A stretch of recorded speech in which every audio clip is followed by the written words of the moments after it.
नमस्कार दोस्तों, हम हैं पूर्व जन्म की कहानियों के कथावाचक, past life regression expert, life and leadership coach Hitesh Chhabra.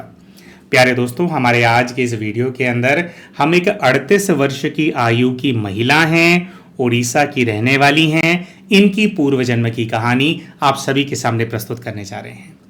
दोस्तों, ये जो प्यारी बहन है, ये एक 19 वर्ष की आयु की कन्या है, उसकी माताजी भी हैं। जिसका मतलब ये है कि जब ये खुद केवल 19 वर्ष की आयु की थी, उस समय ये अपनी सुपुत्री की माता बन गई थी। इनकी सुपुत्री का जन्म उस समय हो गया था जब ये खुद केवल और केवल 19 वर्ष की आयु के थे। दोस्तों, ये बहन अपना पास्ट लाइफ रिग्रेशन इसलिए कराना चाहते थे, या इन्होंने इसलिए कराया क्योंकि इनके जीवन के अंदर एक बहुत बड़ा सदमा इनको लगा, एक बहुत बड़ा ट्रॉमेटिक इवेंट इनकी लाइफ के अंदर हुआ जब ये केवल 18 वर्ष की आयु की थी। और दोस्तों, ये इवेंट था इनका अपहरण हो जाना, इनकी किडनैपिंग हो जाना। जी हाँ दोस्तों, जब ये केवल 18 वर्ष की आयु की थी, ये बताती हैं कि भैया उस समय मेरे जो बोर्ड के एग्जाम है, जो बोर्ड के एग्जाम बच्चे देते हैं 12वीं कक्षा के अंदर, कह रहे भैया वो एग्जाम दिए ही थे, सुकून से अपने घर में थोड़ा रहना शुरू ही किया था। अभी वो छुट्टियां सी पड़ जाती है ना कि अभी रिजल्ट आएगा कुछ महीनों के बाद, इम्तिहान होने के बाद। तो ये कहती हैं कि मेरे घर पे मेरे ही क्लास में पढ़ने वाली एक कन्या आई और उसने कहा कि भाई उसको मुझसे कुछ ज़रूरी काम है, कुछ हम घूमने के लिए चलते हैं, उसको कुछ मुझसे ज़रूरी बात भी करनी है। तो ये कहती हैं कि जो मेरा गांव है, मेरे गांव से मुझे लगभग 1-1.5 किलोमीटर दूर मेरी क्लास में पढ़ने वाली वो जो मेरी फ्रेंड है वो ले गई। ये कहती हैं कि जब वो मेरी फ्रेंड मुझे लेकर के गई तो कह रही हमारे गांव के पास ना ऐसा एरिया है कि भाई गांव बसा हुआ है और फिर गांव के चारों ओर ऐसा सिस्टम है कि हमारी खेती की जमीन ही जमीन होती है।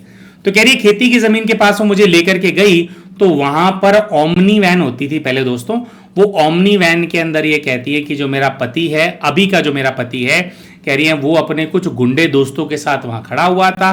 कह रही जैसे ही मैं वहां गई हूं वो मेरे पास आया है, उसने मुझे कुछ बात सी करी है। कह रही उसने मुझे घसीट करके, खींच करके घसीटा और ओमनी वैन के अंदर धकेल दिया और मुझे किडनैप करके ले गया। और जब ये कर रहा था तो कह रही वो जो दोस्त मेरे साथ आई थी वो बहुत दहशत में थी और वो दूर भाग गई। अब हमने कहा कि भाई फिर इसमें जो दोस्त है उसका क्या इन्वॉल्वमेंट था, तो इन्होंने बताया कि उसको इन लोगों ने डराया धमकाया था कि भाई हम तेरे साथ गलत करेंगे या तेरे साथ बहुत बुरा होगा, इस तरह से इसको बुला करके लाओ। तो कह रही मुझे किडनैप करके ले गए, मैंने रास्ते में बहुत प्रतिकार किया, शोर वोर मचाया। तो कह रही मेरे पति ने मुझे बहुत मारा। घर जब लेकर के गया मेरा पति अपने, तो कह रही है वहां जाकर के उसने अजीब सी हरकतें करी और कह रही वो मेरे पैरों में गिर गया, रोने लग गया कि मैं तुमसे बहुत ज़्यादा प्रेम करता हूं, मैं तुम्हारे बिना जी नहीं सकता हूं, अगर मेरी कोई बीवी बनेगी, पत्नी बनेगी तो तुम ही बनोगी। और कह रही कि उसने मुझे इमोशनल ब्लैकमेल किया और उसके इमोशनल ब्लैकमेल के चलते मैंने अपने पति से विवाह करना स्वीकार कर लिया। उसके बाद ये कहती है कि सीधा हमारा विवाह हुआ और विवाह होने के बाद कह रही है मेरा जो पति है वो ठेकेदार था, कॉन्ट्रैक्टर था बहुत बड़ा उस जमाने का। तो ये कहती है मेरा पति, मैं 18 साल की थी और जो इसने मुझे किडनैप किया था ये 24-25 वर्ष की आयु का था। ये मुझे स्कूल से आते जाते हुए देखता था, तो जैसे अपने मन में ही कहानी बना लेते हैं, तो कह रहे हैं कि इसने कहानी बना लिखी थी कि भी मैं ही इसकी पत्नी बनूंगी। तो ये कह रही मुझे उठा करके ले गया और कह रही मेरी शादी हो गई और शादी करके फिर ये मुझे मेरे घर लेकर आया, मेरे माता पिता के घर लेकर के आया। कह रही कि हम उतने अमीर भी नहीं थे, गरीब घर की थी मैं, और कह रही इन लोगों का बहुत दबदबा था तो मेरे माता पिता कोई भी कुछ कर नहीं पाया। और कह रहे बस इन्होंने बताया कि ऐसा ऐसा हम लोगों ने ब्याह कर लिया है और फिर कहती हैं कि भाई मुझे ये अपने घर ले गए। तो ये कहती हैं कि ये तो मैं जानना चाहती हूं कि जो मेरा पति है उसने इस प्रकार से मेरे साथ विवाह कर कैसे लिया और ऐसा मेरे साथ क्यों हुआ। अच्छा, उसके साथ साथ दोस्तों ये बताती हैं कि जब इनका विवाह हुआ तो भाई अगर इतनी जद्दोजहद करके, इतनी मशक्कत करके कोई व्यक्ति अगर अपने घर लेकर के आया है और वो इतना ही मुझे प्यार करता है तो मुझे जीवन तो अच्छा देगा ना। लेकिन ये कहती हैं कि ऐसा मेरे साथ बिल्कुल भी नहीं था। मेरा विवाह होकर के आया तो कह रही मेरा जो पति है वो पहले ही दिन से मैं देख रही हूँ पागल सा है, वो थोड़ा सा उसकी पागलों वाली हरकतें होती है, किसी भी चीज पे उसका दिमाग अचानक से घूम जाता है और वो मारपीट करने लग जाता है। कोई भी चीज आप बोल दो तो वो पागल सा हो जाता है। कह रहे कि इसके साथ साथ कह रही पति ने तो मारपीट करना बाद में शुरू किया, लेकिन कहते हैं कि उनके घर के अंदर जब मैं ब्याह करके गई तो दहशत फैलाने वाली 2 औरतें थी वहां पे। कह रहे सबसे पहले दहशत थी मेरे मन में मेरी सासू माँ की। कह रही मेरी सास ने कभी भी मुझे बहू स्वीकार किया ही नहीं, उसको ये था कि ये छोटी जाति की है, मैं इसको बहू कैसे मान लूं। कह रही मेरी सास के मन में एक अजीब सी नफरत थी मेरे लिए। ये कहती हैं कि पहले ही दिन से मेरी सास क्या किया करती थी कि मैं घर के अंदर कुछ भी कर रही होंगी, घर बैठी होंगी, कुछ काम कर रही होंगी, कुछ भी कर रही हूं, तो कहती हैं वो मुझे अजीब तरीके से घूरती रहेगी और बताएगी भी नहीं कि उसको चाहिए क्या। तो कह रहे कि उसकी ये जो उसने घूरा है उसकी वजह से मुझे बहुत ज्यादा स्ट्रेस रहा है। उसके ऊपर से हर एक चीज के ऊपर डोमिनेट करना। प्लेट को किचन में सीधी रख दूं तो सीधा क्यों रखा, उल्टा क्यों नहीं रखा, उल्टा रख दूं तो सीधा क्यों नहीं रखा, लेफ्ट में रख दो कहेगी तो लेफ्ट में अपशगुन होता है, राइट में क्यों नहीं रखा, राइट में रख दूं तो कहेगी कि राइट में जो बर्तन है वो धुले हुए नहीं थे, गंदे बर्तनों के बीच में तूने क्यों रख दिया। तो कहती है भैया ये तो छोटा सा एग्जाम्पल है, हर चीज के अंदर मेरी सास को मुझसे प्रॉब्लम रही है और हमेशा उसने बहाना ढूंढा है कि कैसे वो मुझे हरास कर पाए। ये कह रही है मेरी सास तो थी ही, सास से भी बड़ी कहती है दहशत थी मेरी ननंद। कह रही है मेरी ननंद को यह प्रॉब्लम थी कि मुझे कोई भी नई चीज इस्तेमाल करने के लिए घर में नहीं मिलनी चाहिए, कुछ भी होगा तो मैं उसका जूठन पहनूंगी। मान लो कोई गहने आ गए, कुछ आ गए, अगर आ गए तो कह रही वैसे तो मैंने गहनों की शक्ल देखी नहीं है, तो कह रही है पहले मेरी ननंद पहनेगी, या अगर नए गहने आएंगे घर के अंदर तो वो नए गहने ले लेगी और अपने पुरानी ज्वेलरी जिससे उसका मन भर गया वो मेरे को दे देगी। कोई कपड़े होंगे तो पहले कपड़े वो पहनेगी और कपड़े पहन करके यूज करके जब वो 3-4 बार धुल जाएंगे तब वो मुझे देगी। लेकिन कहती कि मेरी ननंद हमेशा इंश्योर करती थी कि जो भी मुझे मिले कुछ वो खराब करके उस चीज को मेरे को दे दे या उसको पुराना करके मुझे दे दे, मतलब मैं हमेशा सेकंड नंबर पे रहूं, सेकंड नंबर पे, पहली बारी में कोई भी चीज मुझे मिल जाए ऐसा मेरी ननंद होने नहीं देती थी। अब ये कहते हैं कि भैया ये जो मैंने टॉर्चर है बहुत लंबे समय तक झेला, आज की इनकी स्थिति ये है कि आज ये अपने पति से डिवोर्स ले चुकी हैं और इनके डिवोर्स हुए को 10 वर्ष हो चुके हैं। जी हाँ भाइयों बहनों, दोस्तों ये बहन बताती हैं कि जब इनकी पुत्री हुई और पुत्री लगभग 8-9 वर्ष की हो गई थी, तो ये कहते हैं कि तब इतना ज़्यादा टॉर्चर मेरे साथ हो रहा था, इतना ज़्यादा टॉर्चर हो रहा था, कह रही ननंद और सास रुक नहीं रहे थे और पति भी जब तब मेरे को मारता था। तो कहती हैं कि मैंने निश्चय किया कि भाई मैं इन लोगों के साथ नहीं रहूँगी, और कहती हैं कि भाई मैं डिवोर्स कह रही है मैंने फाइल कर दिया, और कहती है मुझे डिवोर्स मिल भी गया। लेकिन ये कहते हैं कि भैया मैं ज़्यादा पढ़ी लिखी नहीं हूँ, मैं केवल 12वीं पास हूँ, मेरे पास कोई काम धंधा भी नहीं था। तो कह रही हैं कि मुझे परेशान करने के लिए मेरी जो बेटी है उनकी कस्टडी मेरी सास ने अपने पास रख ली। तो कहती हैं कि इन लोगों ने मुझे और ज़्यादा दुख देने के लिए मेरी 9 साल की जो बच्ची थी उसको मुझसे अलग कर दिया। तो ये कहते हैं कि भैया देखो ऐसा नहीं है कि मेरी बेटी से मेरी सास को कोई बहुत ज़्यादा प्यार था, मेरी बेटी को वो पसंद नहीं करती है, लेकिन सिर्फ मुझे दुख मिले और मैं बेकार हो जाऊं, मैं निढाल हो जाऊं मेरी जिंदगी के अंदर, इसकी वजह से मेरी सास और ननंद ने मेरे पति को फोर्स किया कि उसको कस्टडी लेनी चाहिए, उसको इस चीज के लिए फाइट करनी चाहिए। कह रही कि मेरा पति भी मेरी बेटी को अपने पास, अपनी बेटी को अपने पास नहीं रखना चाहता था। आज ये कहती हैं, तो हमने कहा कि बहन जब ये सब है और ये सब टॉर्चर को 10 साल हो गए तो आज पास्ट लाइफ रिग्रेशन कराने के बारे में क्यों सोचा। तो इस बात पे दोस्तों ये बहन बताती हैं कि भैया कि पिछले 6 महीने से मुझे मेरे पति और मेरी सास ने वापस बुला लिया है। जहां मेरे पति का घर है, एक्स हस्बैंड का घर है, उसके आसपास में ही इन्होंने मुझे एक 2 रूम का एक फ्लोर दिलाया है, क्योंकि ये कहती हैं कि जो मेरी बेटी है जिसको इन्होंने अपने पास रख लिया था, कह रही है मेरी बेटी बड़े होकर के एक प्रकार से डीमन बन गई है। डीमन होती है ना, कह रही पूरी राक्षसी बन गई है। कह रही उसने मेरे पति का और मेरी सास का जीना हराम कर रखा है। कह रही है जैसे मेरी सास और ननंद और ये सब मिलकर के मुझे टॉर्चर करते थे ना, उससे कई गुना ज्यादा टॉर्चर मेरी बेटी इन सब लोगों के साथ करती है। ये कह रही कि मेरी बेटी ना तो ठीक से पढ़ाई लिखाई करती है, कह रही उल्टे सुल्टे कामों में रहती है और किसी ना किसी प्रकार की मुसीबत के अंदर मेरे पति को डालती रहती है। ये कहती हैं कि भैया मेरे टाइम में मेरा पति ठेकेदार था जब हमारी शादी हुई थी। कह रही है आज मेरे पति को हार्ट की, लिवर की कुछ प्रॉब्लम्स हो गई हैं, जिसकी वजह से वो शारीरिक रूप से भी वीक हो गया है। और कह रही है शारीरिक रूप से तो वीक हो ही गया है, और जो मेरी बेटी है वो कुछ ना कुछ तमाशा करती रहती है, कभी गली मोहल्ले में झगड़ा कर देगी। कह रही है आपने वो ना दादी की बात सुनती है ना पिता की बात सुनती है। कह रही गली मोहल्लों में दूसरों से झगड़ा कर लेगी या अपने पिता से ही झगड़ा कर लेगी। कह रही है मेरे पति को जो भी उसके जिंदगी में शौक थे कि मैं दोस्तों के साथ घूमने जाऊंगा ये वो, कह रही मेरी बेटी ऐसी है कि वो ना जैसे उसने बांध दी है, उसको जहर घोल दिया उसके जीवन में, उसको कहीं जाने नहीं देती है, वो जो कुछ भी करता है उसके अंदर उसकी बेइज्जती करती है। तो कह रही है इस चीज से ना मेरे सास और मेरे पति बहुत ज्यादा परेशान हो गए थे। तो कह रही है कि मेरी सास ने अचानक से आज से साल भर पहले मुझे कांटेक्ट करना शुरू किया और मुझे दुहाई देना शुरू किया कि भाई तुम्हारे को जो है अपनी बेटी की फिक्र ही नहीं है, तुम तो कभी उसकी सुध बुध ही नहीं लेती हो। तो ये कहते हैं कि भाई मैंने उनको कहा कि आप लोगों ने तो निकाला था मेरे को उसकी लाइफ में से, अब ये अचानक से कहां से बात आ गई कि सुध बुध नहीं लेते। भाई डिवोर्स हो गया, 10 साल हो गए, मेरे को क्या पता। लेकिन ये कहते हैं कि उन लोगों ने कुछ ऐसा किया कि भाई मैं मेरी बेटी के टच में आऊं, मुझे इमोशनल ब्लैकमेल करके यहां पे बुला लिया है कि बेटी मेरे साथ रहे। ये कहते हैं कि अपेरेंटली बेटी ने शुरू में इस चीज के लिए हामी भी भरी थी कि मैं अपनी मां के साथ रह लूंगी, लेकिन ये कहते हैं कि इन लोगों ने जब मेरा पूरा अरेंजमेंट करा दिया, फ्लैट पे खर्चा हो गया, फर्नीचर पे खर्चा हो गया, तो कह रही है बेटी मेरे पास आई रहने के लिए। तो अब कह रहे हैं मैंने तो मेरी बेटी को जो है पूरी तरह से मर्यादा में रखा। तो कहती हैं बेटी मेरे साथ रही केवल 1 हफ्ता, क्योंकि उसको थी बहुत ज्यादा आजादी की आदत। उसको लगा था कि मेरी मां के तो बस का कुछ है ही नहीं, मैं उसके पास जाऊंगी, उसको भी परेशान करूंगी और जो मन में आएगा वो करूंगी।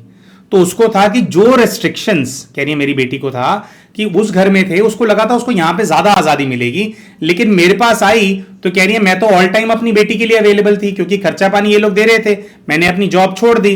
तो कह रही है मेरी बेटी को मैंने और भी ज्यादा मर्यादाओं में बांध दिया। तो कह रही है ये चीज मेरी बेटी को पसंद ही नहीं आई।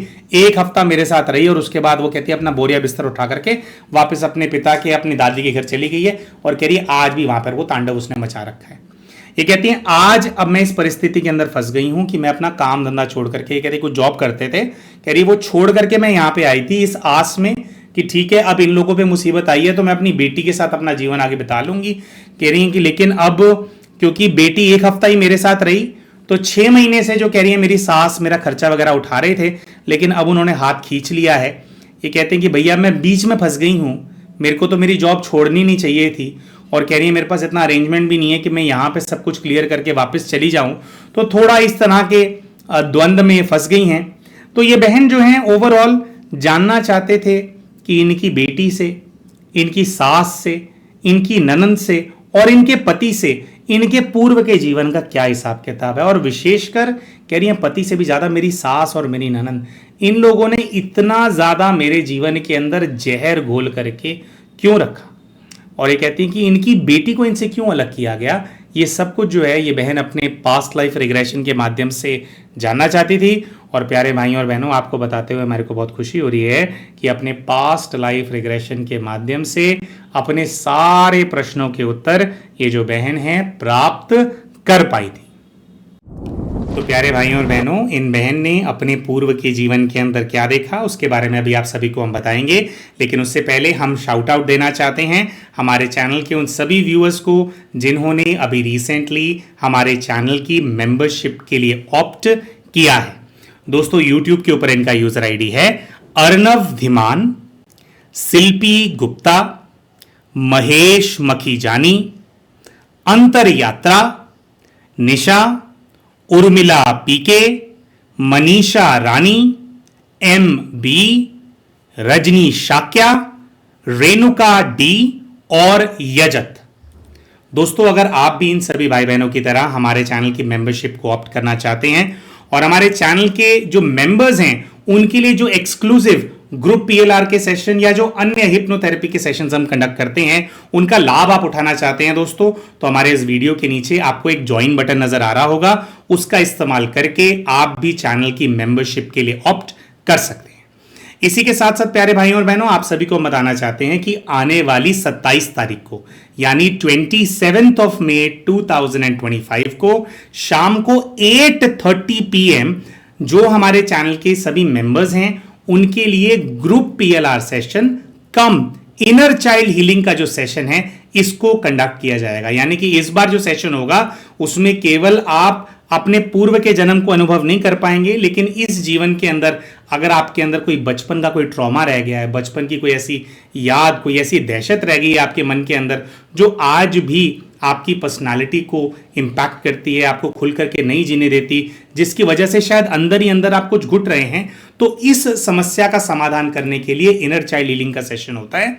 तो इसी एक्टिविटी में पहले ग्रुप पीएलआर होगा, फिर इनर चाइल्ड हीलिंग भी आप सभी के लिए कंडक्ट किया जाएगा।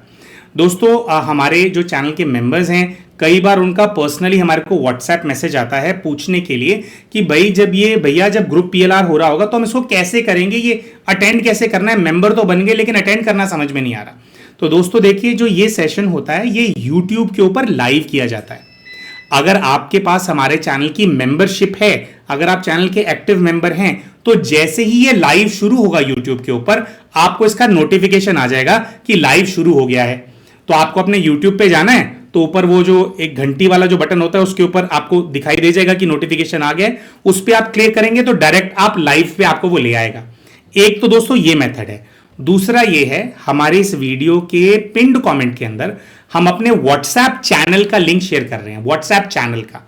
उसको क्लिक करके आप उसको फॉलो कर लीजिए।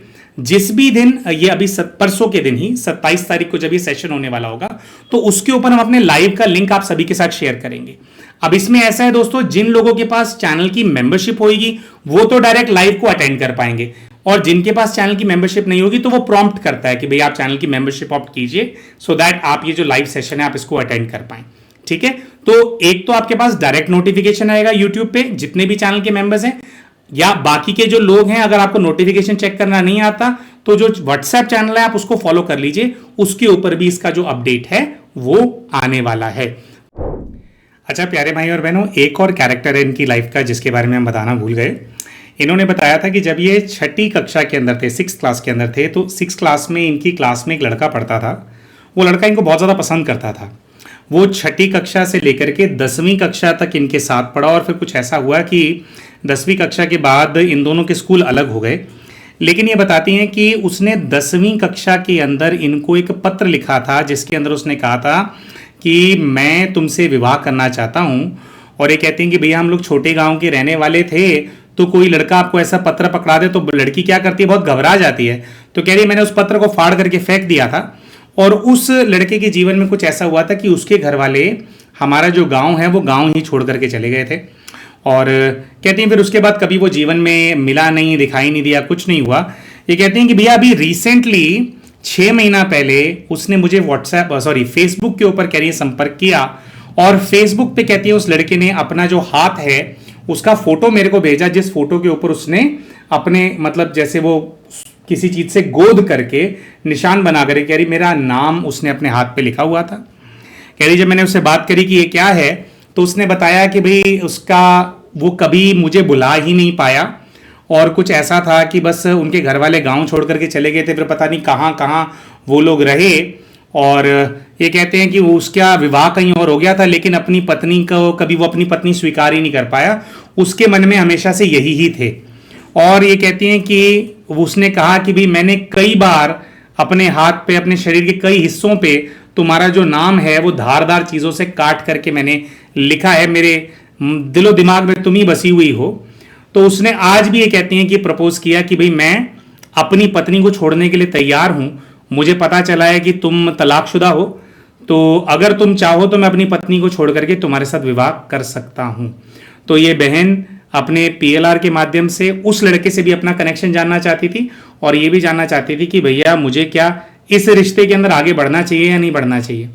दोस्तों इनके गाइड तो इनको क्या बोलते हैं, यहाँ पे थोड़ा सा एडवाइस हमने भी किया कि देखिए जो लोग इस प्रकार की हरकतें करते हैं, है ना, देखने में एक तरफ लग रहा है कि हाँ बहुत ही ज्यादा प्यार है या कुछ है, लेकिन एक्चुअली में क्या होता है कि अगर कोई व्यक्ति इस प्रकार की हरकतें कर रहा है, सेल्फ हार्म कर रहा है, तो जो सेल्फ हार्म करता है वो दूसरे को भी हार्म करने से पहले सोचता नहीं है। और इस प्रकार के थोड़े जो लोग होते हैं वो मानसिक तौर पे संतुलित नहीं होते, मतलब अनदर साइकोपैथ जो होता है ना। थोड़ा हमने कहा कि बहन देखो हमारे को तो ऐसा ही वाइब आ रहा है, बाकी ठीक है, आप पीएलआर करा ही रहे हो तो अपने गाइड से पूछ लेना।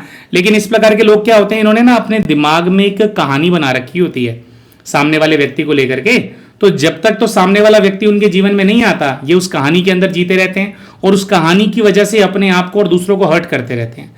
और फिर जब सामने वाला व्यक्ति उनके जीवन में अगर आ जाता है तो फिर इनको पता लगता है कि यार जो सपना मैंने देखा था, जो इमेज मैंने बनाई थी अपने माइंड में, ये तो वो चीज है ही नहीं। और जैसे ही उनका वो सपना टूटता है तो जिस व्यक्ति को लेकर के उन्होंने सपना बनाया होता है फिर वो उसके ऊपर अत्याचार करना शुरू कर देते हैं। ऐसे कई सारे केसेस हमने देखे। तो हमने थोड़ा बहन को अवगत कराया कि बहन क्या पता, क्योंकि पीएलआर का ऐसा होता है पता नहीं हो या ना हो। तो हमने तो इनको कहा था कि भैया और कुछ करो अपने जीवन में या नहीं करो, लेकिन ये वाला चैप्टर मत खोलना, कहीं ऐसा ना हो कि एक मुसीबत से भी बाहर निकली हो, दूसरी किसी बहुत बड़ी मुसीबत के अंदर फंस जाओ। सो यू शुड एडवाइस, मतलब यू शुड अवॉइड हिम। हमारा यही एडवाइस था इन बहन को। और फिर जैसा कि हमने कहा दोस्तों, इनका पीएलआर हुआ और अपने सारे प्रश्नों के उत्तर इनको मिले, इस कैरेक्टर के बारे में भी और इस कैरेक्टर से जुड़ा हुआ गाइडेंस भी इनके स्पिरिट गाइड के माध्यम से इनको प्राप्त हुआ। तो आइए प्यारे भाइयों और बहनों, अब बात करते हैं कि जब ये बहन अपने पूर्व के जीवन के अंदर गई तो किस प्रकार के दृश्य इनके सामने आए। तो सबसे पहला जो दृश्य ये देखते हैं दोस्तों, ये ऊपर की तरफ देखते हैं तो इनको एक कच्ची छत नजर आती है जो कि सूखी घास और बैम्बू की बनी हुई है ना। बांस की लकड़ियां नजर आती हैं और पीले पीले रंग की सूखी घास इनको ऊपर नजर आती है। नीचे की तरफ देखते हैं तो इनको पैर नजर आते हैं कि पैर तो नंगे हैं, कुछ नीचे चप्पल वगैरह नहीं पहनी, लेकिन पैरों में गोल गोल कड़ा पहना है जो कि सिल्वर का है, लेकिन सिल्वर का कड़ा पुराना हो गया है तो वो काला पड़ गया है, काला सा है। उसके ऊपर ध्यान लेकर के जाते हैं तो इनको नजर आता है कि इन्होंने लहंगा पहना हुआ है डार्क कलर का, और कलाई के ऊपर कहती है कि सफेद रंग की चूड़ियां पहनी हैं, और सर पे भी इन्होंने कुछ जो है कोई गहना इन्होंने पहना हुआ है। ये कहती हैं कि भाई अब इनको दृश्य नजर आता है कि भाई इनका एक घर है और ये घर के बाहर खड़ी हैं।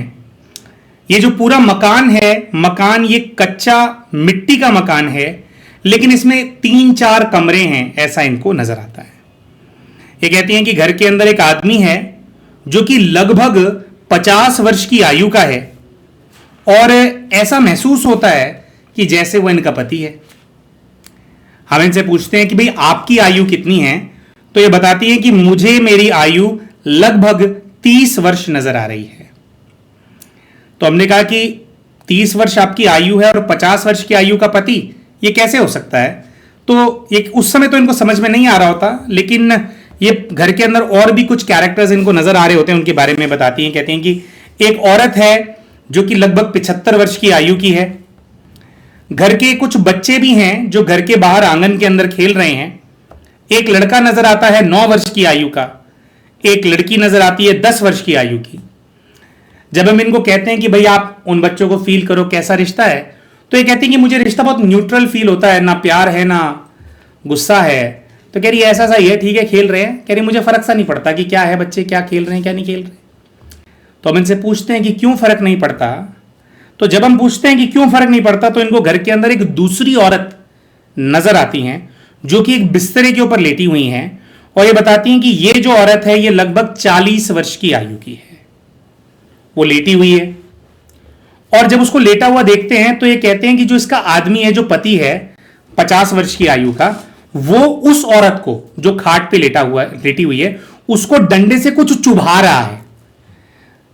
इस आदमी के हाथ में एक डंडा है जो कि आगे से जैसे नीचे हम रख करके डंडे को चलते हैं तो डंडा छिल जाता है, तो वो जो छिली हुई जगह है उससे वो बिस्तर पे पड़ी हुई औरत को, खाट पे पड़ी हुई औरत को चुभा रहा है, उसको हर्ट कर रहा है। वो बहुत परेशान हो रही है, बहुत ज्यादा दुखी हो रही है।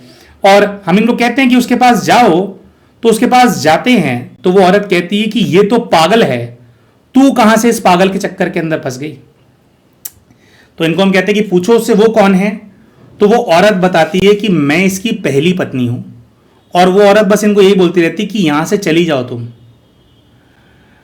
और बाहर जो बच्चे हैं, ये कहती हैं कि बाहर जो बच्चे हैं वो दोनों बच्चे उस औरत के हैं। औरत बहुत तकलीफ में है, बहुत दर्द में तड़प रही है, और बस यही कही जा रही है बार बार कि ये पागल है, चली जाओ, मेरी जिंदगी खराब कर दी इसने, तुम्हारी भी खराब कर देगा। ये पागल है, पहले से ही पागल है, इसको छोड़ करके तुम चली जाओ चली जाओ चली जाओ, ऐसा ये बोलते रहते हैं। तो हम इनसे पूछते हैं कि भाई फिर क्या हुआ, आप चले गए या कैसे हुआ। तो ये कहती है कि हाँ मैं तो वहां से चली गई। फिर तो चले गए तो कहाँ गए, हम इनसे पूछते हैं। तो इनको ऐसा नजर आता है कि यही जो आदमी है इसके घर से कुछ दूर है ना, 500 मीटर दूर या आई थिंक उसी गांव के अंदर उसी जगह में इन्होंने अपने लिए एक झोपड़ा सा बना लिया, क्योंकि इनके जो माता पिता हैं उन्होंने इनको स्वीकार नहीं किया वापस अपने घर के अंदर। क्यों स्वीकार नहीं किया? ये कहते हैं क्योंकि जो इनका पति है, जो पूर्व जीवन में पति दिखाई दे रहा है, वो इनके माता पिता के पास आया था, वो अमीर था। उसने इनके माता पिता को बताया कि उसके जो छोटे छोटे बच्चे हैं उनको संभालने के लिए उनको माँ चाहिए, क्योंकि उसकी जो पत्नी है उसकी मृत्यु होने वाली है, वो बहुत बीमार है। तो कहते हैं कि मेरे पिता ने दया करके, मतलब कुछ क्या पता नहीं, इमोशनल ब्लैकमेल होकर के मेरा हाथ उसके हाथ में रख दिया कि ठीक है मैं अपनी बेटी तुम्हारे को सौंपता हूं। और शायद इनके पति ने कोई कीमत भी अदा करी इनके माता पिता को कि भाई तुम वो दे रहे हो। तो कह रहे कि उन्होंने अपने घर में वापस नहीं रखा, लेकिन मुझे इस पागल के घर पे नहीं जाना था। मैंने देखा कि क्या हाल कर रखा है उस औरत का, उसको ना खाना देते ना पानी देते, बहुत परेशान थी वो। और उसको दुखी करने में जो पति है इनका, उसको बहुत सुख मिल रहा था। उसकी आंखों में दिखाई दे रहा था कि उसको जैसे खुशी मिलती है कि वो तड़प रही है ना, तो उससे उसकी जैसे आत्मा फ्यूल हो रही है। तो ये कहती हैं कि ऐसे विकृत मानसिकता वाले आदमी के साथ, कह रही दूसरी पत्नी बनकर के तो मैं रह सकती थी, लेकिन एक होता है कि भाई हाँ किसी की पत्नी है, भाई वो वैसे बीमार होकर के वो पूरी हो गई या बीमार हो गई तो समझ में आता है, लेकिन यहाँ पे तो ये तड़पा तड़पा करके मार रहा है। तो कहती हैं कि मुझे ऐसा लगा कि भाई ये तड़पा तड़पा करके कल को मेरे साथ भी ऐसी हरकत करेगा, तो मुझे यहाँ पे नहीं रहना है। तो ये कहती हैं कि मैं वहां से निकल गई और कहीं और जाकर के रहने लगी। तो हम कहते हैं ठीक है, वहां रहने लगे तो क्या हुआ, दोबारा शादी करी क्या, कुछ ऐसा हुआ क्या?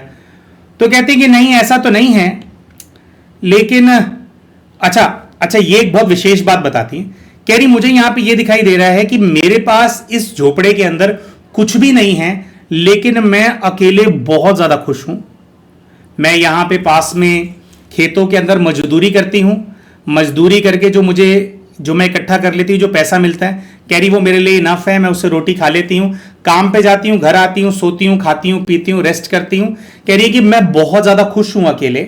मुझे इस चीज का रियलाइजेशन हो रहा है कि मुझे किसी परिवार की, किसी व्यक्ति की जरूरत ही नहीं है, मैं अपने आप में बहुत सक्षम हूं। लेकिन फिर इनको ऐसा नजर आता है कि जो दो बच्चे थे, वो 9 और 10 साल के, वो दोनों बच्चे बहुत नाराज हैं मुझसे।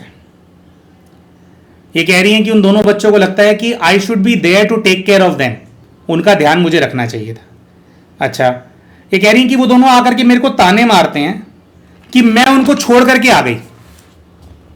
कह रहे हैं कि वो आते हैं और मुझे बातें सुनाते रहते हैं। धीरे धीरे इनको ऐसा समझ में आता है, ऐसा दिखाई देता है कि अब मैं बूढ़ी हो गई हूं, और बूढ़ी होने के बाद भी वो दोनों आकर के इसको बातें सुनाते रहते हैं। उन दोनों के जीवन के अंदर जो भी गलत है उसके लिए वो इनको सुनाते रहते हैं। दोस्तों जब ये बहन ट्रांस में थी तो इनकी बातें सुन करके, सही बताएं तो मैं थोड़ा सा पर्सनली, हम इनका पीएलआर कर रहे थे और हमारे को फ्रस्ट्रेशन आ रही थी। तो हमने इनको कहा कि क्या आपने उन दोनों बच्चों को कभी ये बात समझाई नहीं कि भाई मैं तुम्हारी मां नहीं हूं, तुम मेरे पास क्यों आ जाते हो? तो ये कहती हैं कि वो जब छोटे थे तो मुझे लगा कि वो दोनों बहुत दुख में हैं, तो कोई बात नहीं, अगर वो ऐसा बोलते हैं तो कोई बात नहीं। तो हमने यहां पर इनको कहा कि लेकिन बहन की क्या होता है कि ना अपनी बात ना कह देनी चाहिए सामने वाले बंदे को। चाहे वो दोनों छोटे बच्चे हैं, लेकिन उनके जीवन की सच्चाई तो यही है ना कि उनकी मां का साया उनके सर पे नहीं है, और आपने उनको जन्म नहीं दिया, आपको तो फंसाया गया है, तो आप उनके लिए जिम्मेवार कैसे हो गए? अगर ये बात आप उन दोनों को जताओगे नहीं तो उनको समझ में कैसे आएगी ये वाली बात? तो ये कहती हैं कि पहले तो मैं ऐसे ही छोटे बच्चे हैं सोच करके समझाती रहती, सुनाती नहीं थी। कह रही है फिर उन दोनों को ना आदत ही पै गई, मत कह रही, उन दोनों को ना आदत ही पड़ गई मेरे ऊपर हावी होने की। और कह रही है मुझे ऐसा नजर आ रहा है कि मेरे मरते दम तक भी उन दोनों ने मुझे बातें सुनाई। पूरी जिंदगी में उनकी बातें सुनते सुनते ये कहती है मैं भर गई थी, मेरे अंदर फ्रस्ट्रेशन आ गया था, मुझे घुटन महसूस होती थी कि क्या ये मेरे सर पे आकर के मुझे बातें सुनाते हैं। कह रही जब मेरी मृत्यु हुई तो मैं उस समय 70 साल की बुढ़िया अम्मा थी। तो कह रही है ये बच्चे आप लगा लो, ये उस समय 50-50 साल के थे, तब भी ये बहाना ढूंढ करके मेरे घर आ जाते थे, मेरे पास बैठ करके मुझे जली कटी बातें सुनाते रहते थे। कह रही अपने जीवन के अंदर हुई हर एक, जो उनके जीवन के अंदर मुसीबत आई, हर एक मुसीबत के लिए इन दोनों ने मुझे ब्लेम किया। दोस्तों आप लोग खुद सोचिए, मैं चाहूंगा दोस्तों और चीजों के लिए नहीं, लेकिन आप इस वीडियो को पॉज कीजिएगा और पॉज करके आपके जो विचार हैं वो जरूर हमें आप इस वीडियो के अंदर शेयर कीजिए। आपको क्या लगता है दोस्तों कि क्या वाकई में ये जिम्मेवार थे उन दोनों बच्चों के लिए, या धोखे से अगर इनका विवाह कर दिया या जबरदस्ती इनको विवाह करके ले गए क्योंकि इनकी तो मर्जी नहीं थी, है ना, तो क्या इनके ऊपर भार आना चाहिए उन दोनों बच्चों को संभालने का? क्या ये सही है? और क्या इनको वाकई में उन बच्चों की बातें सुनते रहना चाहिए था, या आप हमारी बात से अग्री करते हैं? देखिए, हमारी बात थोड़ी सी ब्रूटल जरूर साउंड करेगी कि 10 साल के बच्चे को आप सीधा सीधा बता रहे हो कि भाई मेरी कोई जिम्मेवारी नहीं तुम्हारे प्रति, भाई तुम्हारे पापा मेरे को जबरदस्ती लेकर के आए, मेरे साथ गलत हुआ। ये 10 साल के बच्चे को बता देना चाहिए था। हमारा तो स्टैंड यही है ना। तो हमने तो इनको उस टाइम भी हम कह रहे थे कि आप उनको क्यों नहीं बोल रहे हो, तो ये कहते हैं कि वैसे ही बस नहीं बोल रही हूं, पहले मेरे मन में है कि नहीं छोटे बच्चे हैं क्या इनको बोलूं। और कहती है करते करते करते करते उनका इतना दबाव बन गया कि उन्होंने वो मेरे ऊपर ही उड़ेलते रहे, मेरे ऊपर ही उड़ेलते रहे। अरे मेरा लेना एक नहीं देना दो नहीं, और जबरदस्ती इन बच्चों के भार के नीचे में आ गई जैसे मैंने उनको पैदा किया हो, है ना। तो कह रही है इसी भार के साथ, इसी फ्रस्ट्रेशन के साथ मैं खुद को मरते हुए देख रही हूं। और धीरे धीरे दोस्तों इनको ऐसा दिखाई दिया कि इनकी मृत्यु हो गई। तो दोस्तों वीडियो पॉज कीजिए। एक तो आप हमें बताइए कि क्या इनको उन बच्चों की जिम्मेवारी लेनी चाहिए थी, या इनको क्लियरली बोल देना चाहिए था, या जो इन्होंने किया वो ठीक किया? आपको क्या लगता है?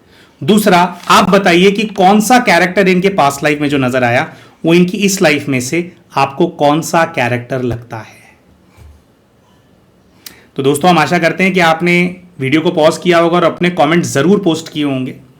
अब हम आपको बताते हैं कि कौन सा कैरेक्टर कौन नजर आया। दोस्तों एक तो पिछले जन्म के अंदर जो पति नजर आया था, जो कि पागलों वाली हरकतें करता था, उसको इन्होंने अपने इस जीवन के पागल पति के रूप में ही देखा, जिसने इनको किडनैप कर लिया था। उसके बाद अपने पति की जो मां को देखा इन्होंने, यानी कि पूर्व के जन्म में जो सास इन्होंने देखी, उसको इन्होंने अपनी इस जीवन की, इनके पति की एक नानी थी, पति की मां उसके रूप में देखा, जो कि पिछले जीवन में पति की मां थी। यानी इस जीवन में इनके पति की जो नानी है वो पिछले जीवन में इनके पति की मां थी, इन्होंने ऐसा देखा। अच्छा, इनके पति की जो फर्स्ट वाइफ है, वो जो खाट के ऊपर लेटी हुई थी, जिसको बहुत ज्यादा दुख दे रहे थे वो लोग, उसको इन्होंने अपनी इस जीवन की बेटी के रूप में देखा। दोस्तों आपने देखा होगा कि इनकी बेटी ने कैसे जहर घोल रखा है ना, अपने पिता की लाइफ में। तो वो जो बेटी है इनकी और इनके पति की, वही ही इनके पति की पिछले लाइफ में फर्स्ट वाइफ थी, जिसको वो चुभाता था, है ना, डंडे को चुभाता था वो, और तंग करता था, उसको खाना नहीं देते थे, पानी नहीं देते थे।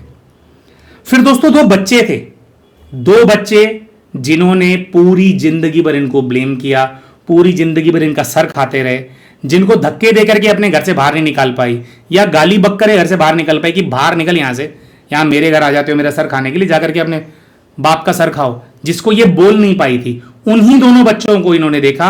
एक बच्चे को देखा इन्होंने, जो बच्ची थी उसको देखा इन्होंने अपनी इस जीवन की ननंद के रूप में, जो कि चाहती है कि सब कुछ इनको सेकेंड हैंड मिले, पहले वो पहनेगी, उसका जूठन होगा तब ये पहनेगी।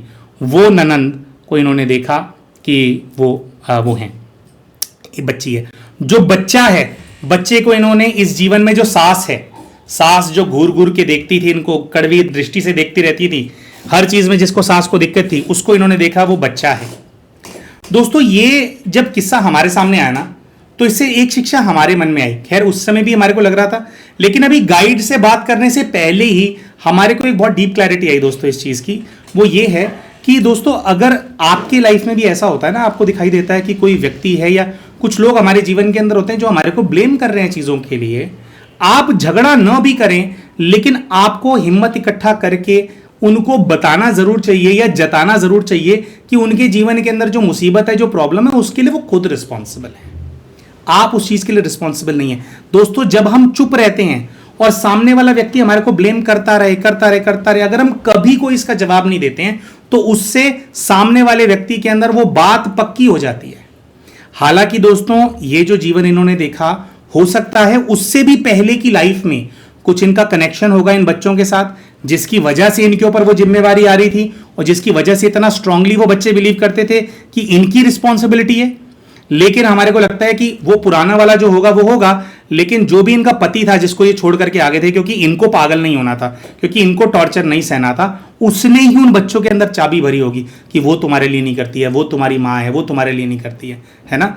तो इनको ये स्ट्रॉन्ग मैसेज वो पति को और सास को तो दे आई थी ये अपनी, लेकिन उन दोनों बच्चों को भी समझाना चाहिए था, चाहे प्यार से समझा देते कि देखो बच्चों, मेरे पास आने का कोई फायदा नहीं है, मैं खुद अपने जीवन के अंदर परेशान हूं, तुम्हारे लिए मैं क्या करूंगी, तुम्हारे को मैंने जन्म थोड़ी दिया है। ये बात मेरे हिसाब से तो इनको वो बोलनी चाहिए थी, और क्योंकि इन्होंने नहीं बोली इसी वजह से फ्रस्ट्रेशन हुआ, और इसी वजह से ये जीवन देखने के बाद एक और जीवन था, यानी कि अभी की जो लाइफ है और ये वाली जो लाइफ इन्होंने देखी, इन दोनों के बीच में एक लाइफ और रही है। उसके बाद एक बार और ये सब लोग साथ में थे, उसके अंदर भी कुछ ऐसा हुआ जिसकी वजह से अब दोबारा ये लोग जो है इनको इस लाइफ के अंदर आकर के चेप हो गए हैं और इनको परेशान किया इस लाइफ के अंदर। तो क्या था वो जीवन दोस्तों, उसके बारे में आप सभी को हम बताएंगे, और गाइड से क्या गाइडेंस मिला वो भी आपको बताएंगे। तो प्यारे दोस्तों, ये वाली लाइव देखने के बाद जैसे कि प्रोसीजर होता है, इनको इनके गाइड के पास वापस भेजा गया। आप सभी को हम बताना चाहते हैं कि इनके जो स्पिरिट गाइड थे वो शंकर जी थे, महादेव इनको अपने गाइड के रूप में नजर आ रहे थे। तो महादेव से इन्होंने पूछा कि प्रभु आप मुझे बताइए, ये मेरे साथ जो हुआ, जो बच्चे मेरे पीछे पड़े थे और अभी मेरी ननंद और सास बन करके इन्होंने मेरी जिंदगी खराब कर दी, तो मेरी क्या गलती थी। तब महादेव ने कहा कि बच्चे, आगे एक और लाइफ हुई, बीच वाली लाइफ के अंदर जाओ जो तुमने देखा, उसके बाद यानी अभी के जीवन से जस्ट पहले जो तुम्हारी लाइफ थी उसके अंदर जाओ। दोस्तों, ये वाली लाइफ के अंदर ये जाते हैं तो इनको नजर आता है कि ये एक 20 से 25 वर्ष की आयु की महिला है, जो कि बहुत ही स्मार्ट है, बहुत ही स्मार्टली ड्रेस्ड है। और ये जो महिला है ये एक एयरलाइंस के लिए काम करती है, हवाई जहाज के लिए काम करती है। इंग्लैंड से भारत, भारत से इंग्लैंड जाते हैं, और इनको ऐसा नजर आ रहा है कि जिस एयरलाइंस के लिए काम करते हैं उसके अंदर अभी जो देश है उसके अंदर ब्रिटिश रूल ही है, अभी आजादी नहीं हुई है, लेकिन एयरलाइंस कंपनी के अंदर ये काम कर रहे हैं। इनको ऐसा नजर आता है कि जिस एयरलाइन में काम करते हैं उसमें इनके क्रू के अंदर कुछ कॉलीग्स हैं जिनके ऊपर इनको बहुत ज्यादा गुस्सा आता है, और ये कहती हैं कि भाई मैं अपने यहां पे हमेशा गुस्से में ही रहती हूं। अच्छा, तो कहते हैं कि गुस्सा आता है, किसके ऊपर गुस्सा आता है, तो ये कहती हैं कि मेरे को गुस्सा आता है और मैं गुस्सा इसलिए करती हूं क्योंकि मेरी बहुत ऊंची पोजीशन है एयरलाइंस के अंदर और मुझे अपनी ये पोजीशन मेंटेन करनी है, तो उसके लिए। और कह रही कि ये टाइम अभी ऐसा है जैसे गोरे होते थे ना, जो अंग्रेज होते थे, वो भी इसी प्रकार से करते थे कि भाई अगर वो आपके बॉस हैं तो उठा करके उन्होंने चांटा मार दिया, घूसा मार दिया, तो ये चलता था कि आपका बॉस जो है, आजकल तो ऐसा हो नहीं सकता है ना, ज्यादातर प्रोफेशंस में तो पॉसिबल नहीं है, लेकिन तब होता था, तब ये कल्चर था। तो इनको ऐसा नजर आता है कि इनका जो क्रू है उसके साथ ये मारपीट भी करती हैं, अगर इनको समझ में नहीं आया तो कभी भी घुमा करके चांटा मार देती हैं। अब ऐसा चांटा मारते हुए ये एक लड़के को देखती हैं जो कि फ्लाइट अटेंडेंट है, और ये देखती हैं कि उसको, मतलब लड़का सामने खड़ा है, वेल ड्रेस्ड है, और उसको थप्पड़ी थप्पड़ थप्पड़ी थप्पड़ थप्पड़ी थप्पड़ मार रही हैं, और कह रही है उसको इतने थप्पड़ मार रही हूं कि वो कुछ कह भी नहीं पा रहा है। क्यों कह नहीं पा रहा है, क्या दिक्कत है? कह रही है कि इसको कुछ बनाने के लिए कहा था और उसको ये मशीन के ऊपर डोल करके आ गया है, इसने खराब कर दिया है और हमारी एयरलाइंस का बहुत नुकसान हुआ है इसकी वजह से। तो कह रही है कि इसको नौकरी से नहीं निकाल रही हूं, नौकरी मेरे पास ही बन करके रहेगा, लेकिन थप्पड़ी थप्पड़ मार रही है। कह रही है वो थप्पड़ खा खा के परेशान हो गया, इतने थप्पड़ पड़ गए हैं उसके गाल पे। कह रही है उंगलियां दिख रही हैं लड़के के गाल पे। उसको हमने कहा कि देखो ये कौन है, ध्यान से उस लड़के की तरफ देखती हैं दोस्तों, तो इनको अपने इस जन्म की सास नजर आती है, सास जिसको थप्पड़ी थप्पड़ बजा रही हैं। अच्छा, तो हमने कहा कि यही है या कोई और भी है, तो ये कहती हैं कि एक लड़की है और मेरे क्रू के अंदर, वो भी फ्लाइट अटेंडेंट है। वो कह रही है मैं उसको हर वक्त डांटती रहती हूँ, और कह रही है कि मुझे ऐसा लगता है कि मुझे इसका मोराल डाउन करके रखना है। क्यों मोराल डाउन करके रखना है? कह रही है इसलिए कि मुझसे आगे ना निकल जाए, मुझे मेरी पोजीशन को मेंटेन करना है। तो हमने इनको कहा कि भाई आप ये कर रहे हो, भी उसको थप्पड़ी थप्पड़ बजा रहे हो उस लड़के को, और इसको आप इतना ज़्यादा हरास कर रहे हो, तो आपको कोई कुछ कहता नहीं है? तो कहती कि नहीं, मेरा काम बहुत अच्छा है, इसलिए मुझे कोई कुछ कह नहीं सकता। मैंने कहा पर आप हो तो स्टाफ में ही ना, आप कौन से पायलट हो? तो जैसे ही हम इनको बोलते हैं आप कौन से पायलट हो, तो इनको नजर आता है कि जो जिस फ्लाइट में ये लोग फ्लाई करते हैं उसके अंदर एक पायलट है, जिन इन लोगों की एक टीम सी है कि भाई उसी वाले पायलट की जो फ्लाइट्स हैं उसके अंदर सब कुछ ये मैनेज करते हैं, ये बॉस हैं और इनके पास भी सारा स्टाफ है। तो जो पायलट निकल करके आता है, ये कहते हैं कि पायलट की हिम्मत कहाँ है, और इनको दिखाई देता है कि पायलट इनको ना कन्विंस करने की कोशिश कर रहा है और ये है। तो ये कहते हैं कि इनका ना कुछ कनेक्शन है, जैसे जो ऊपर गोरे साहब है ना, उनकी इनकी कोई बातचीत है उनके साथ, है ना, अच्छी बातचीत है। तो इनके सर पे हाथ है। तो कह रही पायलट जैसे आता है ना, तो कह रही मैं तो पायलट को अड़का करके भगा रही हूं उसको कि तू अपना जाकर के वहां पे काम कर, यहां पे मिसमैनेजमेंट होगा, क्लाइंट्स की कंप्लेंट्स आएंगी, गोरे साहब की कंप्लेंट आएगी, तो उसकी जिम्मेवारी तू लेगा। तो कह रही है जो ड्राइवर है वो भी मुझसे घबराता है, ड्राइवर बोल रहे हैं सॉरी, पायलट जो है वो भी मुझसे घबराता है। कह रही पायलट को मैंने भगा दिया है। अब पायलट को ये देखें तो इनको ऐसा नजर आता है कि इनके इस जीवन के जो पति हैं, जिन्होंने किडनैप करके इनसे शादी की थी, उसको ये उस प्लेन के पायलट के रूप में देखते हैं। और आगे चल कर के इनको ऐसा नज़र आता है कि ये जो सारा इनका क्रू था, है ना, किसी प्लेन क्रैश के अंदर जो है ये सब लोग जो है इनकी मृत्यु हो गई थी साथ में। लेकिन पूरे टाइम जो है इन्होंने ऐसा देखा कि वो जो 2 इनके क्रू मेंबर्स और वो जो पायलट है उनको ये बहुत ज़्यादा दबा करके रखते थे। अच्छा, इसी के साथ साथ दोस्तों इन्हीं के इस दुनिया के अंदर एक और पायलट था जिसके साथ इनका कैजुअल अफेयर भी था। वो जो कैजुअल अफेयर वाला पायलट था उसको इन्होंने उस लड़के के रूप में देखा जिसका जिसने इनका नाम अपने हाथ पे गोद रख, मतलब वो गाड़ के बना रखा था, कहीं कहीं पे उसने बोला था मैंने तुम्हारे नाम लिखे हुए हैं। उसको इन्होंने उस लड़के के रूप में देखा जिसके साथ इनका कैजुअल अफेयर था। और इनको ऐसा नजर आया कि पास्ट लाइफ में ये सीरियस नहीं थे, इनका नेचर ही नहीं था सीरियस होने वाला। तो कह रही मैं उसका कैजुअल अफेयर के अंदर थी और थोड़े दिन टाइम के बाद मेरा उससे मन हट गया, तो कह रही मैंने उसको छोड़ दिया था। और छोड़ने के बाद फिर कुछ ऐसा हो गया था कि भाई वो जो है इनकी लाइफ से चला गया, वो इनको अप्रोच ही नहीं कर पाया। और फिर कुछ ऐसा हुआ कि इनका जो प्लेन है उसके अंदर दुर्घटना हो गई और इन सब लोगों की मृत्यु हो गई थी। अब दोस्तों ये जो जीवन नजर आया, इसके बाद वापस से इनके गाइड के पास भेजा गया, महादेव के पास। तो वहाँ से इनको गाइडेंस मिला। उसके अंदर सबसे पहली चीज़ तो उन्होंने ये एक्सप्लेन करी कि जो ननंद जो है, जो हर चीज़ तुम्हें सेकेंड हैंड देना चाहती थी, या वो जो फ्रस्ट्रेशन है, उसका बहुत बड़ा कारण ये है कि पहली लाइफ के अंदर जब उन बच्चों ने तुम्हारे को बातें सुनाई थी, उसका नफरत, उसका जहर इतना ज़्यादा तुम्हारे अंदर भर गया था कि नेक्स्ट लाइफ में जब ये लोग तुम्हें मिले, है ना, तुम्हारे स्टाफ के रूप में मिले, तो तुमने इन लोगों के ऊपर बहुत ज़्यादा अत्याचार किया। और वो जो तुम्हारी से जूनियर थी, तुम उसको आगे नहीं बढ़ने देना चाहती थी। उसी फ्रस्ट्रेशन के चलते तुम्हारी ननंद का नेचर ऐसा था कि तुम्हें सेकंड रखे वो, क्योंकि तुमने कभी उसको फर्स्ट होने नहीं दिया था पास्ट लाइफ में, और बहुत अत्याचार किया था। कह रही तुम्हारी जो सास है, इन दोनों बच्चों को वो फ्रस्ट्रेशन नहीं है कि, कह रही उन लोगों ने तो अपनी फ्रस्ट्रेशन निकाली दी थी तुम्हारे ऊपर नाजायज, लेकिन जो फिर तुमने थप्पड़ ही थप्पड़ मारे, कह रही, और लड़के को, जो लड़का था, यानी कि इस जीवन की जो तुम्हारी सास है, तुम उसको अक्सर पीटा करते थे। वो किसी गरीब घर से आया हुआ था, बहुत मुश्किल से उसको नौकरी मिली थी, अच्छी नौकरी मिली थी, वो अफोर्ड नहीं कर सकता था नौकरी को छोड़ना। तुम्हें पता था कि इन लोगों की मजबूरी है, और नौकरी के बहाने तुम इनको अपना पर्सनल गुलाम बना करके रखते थे। और कह रहे हैं कि जो ये पायलट था, हालांकि वो पायलट है जिसको सीनियर समझा जाता है, लेकिन तुम्हारे पास जो तुम्हारे कनेक्शंस थे, या जो तुमने अपना रुतबा मेंटेन करके रखा हुआ था, उसकी वजह से तुम पायलट की भी हमेशा बेइज्जती करते रहते थे, है ना। तो कह रहे उन्हीं सब चीज़ों का इन लोगों ने तुमसे बदला लिया है।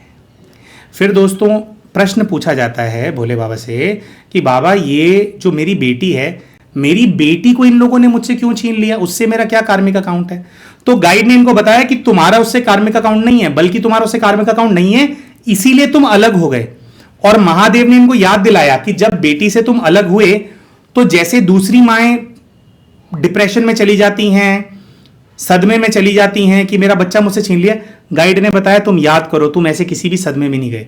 हाँ, तुम बच्चे को अपने पास रखना चाहते थे, लेकिन जैसे ही फैसला आया कि उनके साथ रहेगा, कह रहे तुम अपने लाइफ में आगे बढ़ गए, तुमने काम धंधा किया, तुमने तरक्की करी, तुम अपनी जॉब में ग्रो करने लग गए। तो कह रही क्योंकि तुम्हारा कार्मिक अकाउंट था ही नहीं, तुम्हारी बेटी का कार्मिक अकाउंट है पति के साथ और उसके परिवार वालों के साथ, क्योंकि वो लोग वो टॉर्चर बहुत करते थे। कह रही इसीलिए आज वो भले उसकी बेटी है, लेकिन उसको इतना ज्यादा टॉर्चर कर रही है। तो तुम्हें क्या करना है, इन्हें क्या करना है। तो महादेव ने इनको कहा कि तुम अपनी व्यवस्था करो, बहुत ही जल्द तुम्हारी व्यवस्था हो जाएगी। बच्चे, तुम इन लोगों के जीवन से बाहर निकल जाओ, तुम्हारे को इस बेटी को नहीं संभालना है, ये बेटी अभी उनसे बदला लेगी, उसको बदला लेने दो। तो गाइड ने कहा कि भैया तुम निकल जाओ। दूसरा पूछा गया कि अच्छा इनके जीवन से निकल जाऊं, तो वो जो साइकोपैथ है वहां पे जो नाम लिख रहा है मेरा अपने हाथ में काट करके चाकू से, उससे शादी करनी है क्या। तो महादेव ने कहा कि उसके टच में नहीं आना है बिल्कुल भी। महादेव ने कहा कि अपने काम के ऊपर फोकस करो और आगे बढ़ो, उसके बारे में सोचना नहीं है। क्यों नहीं सोचना? तो वहां से भी यही गाइडेंस आया कि पिछले लाइफ में जब तुमने उसको छोड़ दिया था तो उसकी वजह से वो बहुत परेशान रहा था। अगर तुम उसके टच में आए तो वो जो परेशान रहा वो उसका बदला लेगी आत्मा तुमसे। ये केवल एक परपंच है, एक जाल है तुम्हारे लिए बिछा रखा है उस आत्मा ने कि किसी प्रकार से तुम ट्रैप हो जाओ, क्योंकि पिछले जीवन में भी तुम उसके हाथ से निकल गए थे। तो उस आत्मा को पता है कि तुम हाथ में आने वाले नहीं हो, तो बस ये एक ट्रैप है, इस ट्रैप के अंदर बिल्कुल भी नहीं आना। अगर तुम उसके संपर्क के अंदर आओगे तो तुम्हारी जिंदगी के अंदर जहर बोल देगा। दोस्तों, यहां पर बहुत सारे लोगों का एक प्रश्न होता है कि भाई अगर हमारा किसी के साथ कार्मिक अकाउंट है और अगर हम उस कार्मिक अकाउंट को भोगेंगे नहीं तो वो तो कैरी फॉरवर्ड होता रहेगा। यही चीज यहां पर भोले बाबा से पूछेगी कि भोले बाबा, अगर वो आत्मा को मैंने किसी वजह से तड़पाया है तो वो भाई फिर अगर मैं उसकी लाइफ में जाऊंगी नहीं या वो मेरी लाइफ में आएगा ही नहीं तो हिसाब किताब कैसे पेंडिंग होगा? तो फिर हम आगे जो ये जो बंधन है सारे इनसे मुक्त होकर के आगे कैसे बढ़ेंगे अगर हम भोगना ही नहीं भोगेंगे? तो दोस्तों, यहां पर इनको गाइडेंस मिला कि बच्चे, हिसाब किताब पूरा करने के लिए भोगने की आवश्यकता नहीं है, तुम योग करो, तुम साधना करो। और दोस्तों, यही चीज जब ये बोली तो क्या है कि हमारे को भी वो लगता है कि जो जिस मार्ग पे हम हैं, जो हम सीख रहे हैं, कहीं ना कहीं जो गाइड्स हैं वो उसी लाइंस पे गाइडेंस बच्चों को देते हैं। तो दोस्तों, महादेव का कहने का मतलब ये था कि बच्चे, आपने उस आत्मा को जो दुख दिया है, आप उस आत्मा से क्षमा योग करो। उससे फिजिकली मिलने की जरूरत नहीं है, उसकी दोबारा बीवी गर्लफ्रेंड बनने की जरूरत नहीं है। और सिर्फ वही आत्मा नहीं है जिससे तुम्हारा हिसाब किताब है, विश्व में बहुत सारी आत्माएं हैं। तो उनको गाइडेंस मिला कि जितनी भी आत्माओं से तुम्हारा हिसाब किताब है उनको रोज इमर्ज करके उनको आपको शांति की शक्ति देनी है, सुख की शक्ति देनी है, और मन ही मन में उन आत्माओं से कहना है कि हे पुण्य आत्माओं, मेरी किसी गलती की वजह से आप लोगों को बहुत दुख मिला, उसके लिए मैं बहुत शर्मिंदा हूँ। मैं तो आपका कर्जा नहीं उतार सकती, लेकिन जो मैंने दुख दिया उसके बदले में ये सुख की एनर्जी लो, तरक्की की एनर्जी लो, शांति की शक्ति लो। अपने जीवन में आप शांति को अनुभव करें, सुख को अनुभव करें, प्रेम को अनुभव करें। इस प्रकार से महादेव ने गाइड किया कि आप योग करो, इन सभी आत्माओं को शांति पहुंचाओ। तो जब दूर रह कर के ही तुम वो वाइब्रेशन उन तक पहुंचा दोगे और उनके जीवन में सुख आ जाएगा, शांति आ जाएगा, तो उसी से ही तुम्हारा हिसाब किताब आपस में खत्म हो जाएगा। और दोस्तों, ये जो विधि है इसका एक छोटा सा हिस्सा हमने आपको बताया है, उसके बारे में आप सभी को बताया है। अगर आप विस्तार में इस चीज़ के बारे में जानना चाहते हैं कि कैसे अपना हिसाब किताब पूरा किया जाता है, कैसे अपने कर्मों के बंधनों से अपने आप को मुक्त किया जाता है, कैसे हम जो गलत करके आए हैं उसके अवज में अपना कर्जा उतारा जाता है, अगर आप इसको विस्तार में इसको अच्छे से आप सीखना चाहते हैं दोस्तों, तो जो नेक्स्ट मेडिटेशन का जो कोर्स है उसका जो ग्रुप है वो 15 जून से शुरू होने वाला है। उस ग्रुप का लिंक भी हम हमारे इस वीडियो के पिन कमेंट के अंदर डाल देंगे, डिस्क्रिप्शन के अंदर डाल देंगे। आप उसका इस्तेमाल करके आप मेडिटेशन ग्रुप को ज्वाइन कर सकते हैं और 15 जून से होने वाले इस कोर्स का लाभ उठा सकते हैं। दोस्तों, हम आशा करते हैं कि इस वीडियो के अंदर जो शिक्षा हम सबको प्राप्त हुई वो आपको अच्छी लगी होगी। आपने अपने कमेंट्स करके अपने जो विचार हैं वो भी रखे होंगे। आप अगर नहीं रखे तो अभी भी आप कमेंट करके अपने विचार जरूर बताएं कि आपको क्या शिक्षा मिली इससे और आप क्या सोचते हैं कि इनको क्या करना चाहिए या क्या इनको पूर्व के जीवन में करना चाहिए था। अपने थॉट्स जरूर हमारे साथ शेयर करें। मिलते हैं आप सभी के साथ अपने अगले वीडियो के अंदर। तब तक के लिए नमस्कार।